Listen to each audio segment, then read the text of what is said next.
What's up, people? Hope we're all doing well. As per usual, welcome back to more esports talk. What's your name? That's super cool. Last night, I was laying down, all right? Hear me out. I had a few seltzers and a few cold brews. I was feeling some type of way, ready to knock myself out and start off today. It seems like every night for the past few nights, we've had some crazy news drop, and especially around the Valorant scene. I'm not going to complain about it. For the first time ever in my short time, luckily covering esports and gaming news, we are seeing something I have never seen before. That being Evil Geniuses, now the first, to my knowledge, top tier and major organization to announce a mixed pro roster. I'm not talking about all male rosters. I'm not talking about all female rosters. Yes, Evil Geniuses, for their main Valorant squad, have now announced a roster consisting of a couple women and a few men out there, and it's going to be crazy to see if they can succeed. It sparks a great discussion at the very least, and certainly at least one notable name when it comes time for my own past in Counter-Strike, that being Potter. The team will be led by Potter, who, by the way, is a former multi-time CS champion,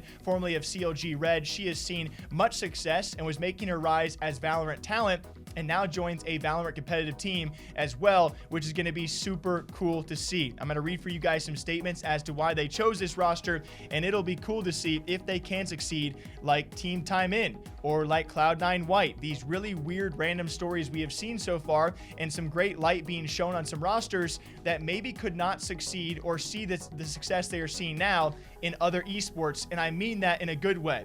Valorant is opening opportunities and doors for these organizations to have all-female rosters, to have mixed rosters, because it's a scene that's actually seen a lot of popularity and actually has a chance. I have never seen this before in any other esport. Can it succeed is the giant question. Now, besides just Potter, I believe the team will also have Osias. I apologize, pronunciation is not my strong suit. I believe formerly of Mamba Mode.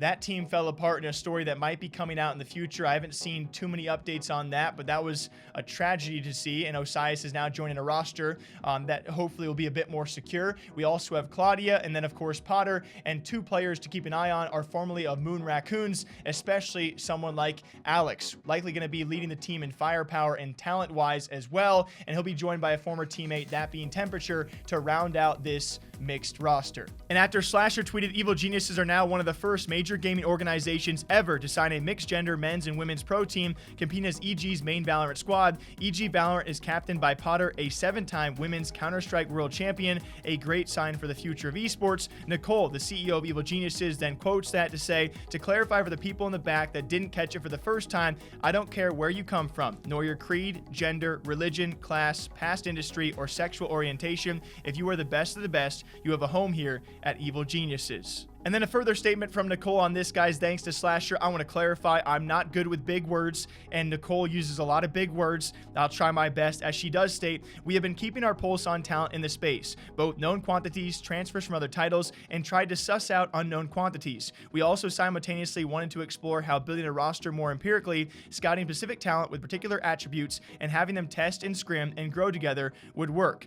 This all, of course, came at the expectation of competitive excellence in our entry to the space. Through this measured empirical approach, a mixed gender roster was the best fit. This was not an all-female marketing play for us or a bunch of all-male FPS veteran play for us. This is us putting our foot down and developing and bolstering champions from all walks of life. These are the values we uphold at EG, competitive and cultural success, and this roster is a crystal clear representation of such, as the best of the best, no matter who they are and what their background is, can play under the EG banner. So we will see exactly what they can do, and especially when you do this, when you make a major move as a major organization and you choose to not go all female and all male separately, or to just, announce an all male roster as a majority of organizations have, you set yourself up with some expectations, as Cloud9 White did, and luckily Cloud9 White has time and time again proven as to why they are the best all female roster out there and have continuously made headlines. I've talked more about Cloud9 White and those ladies than I probably have about all the other rosters so far,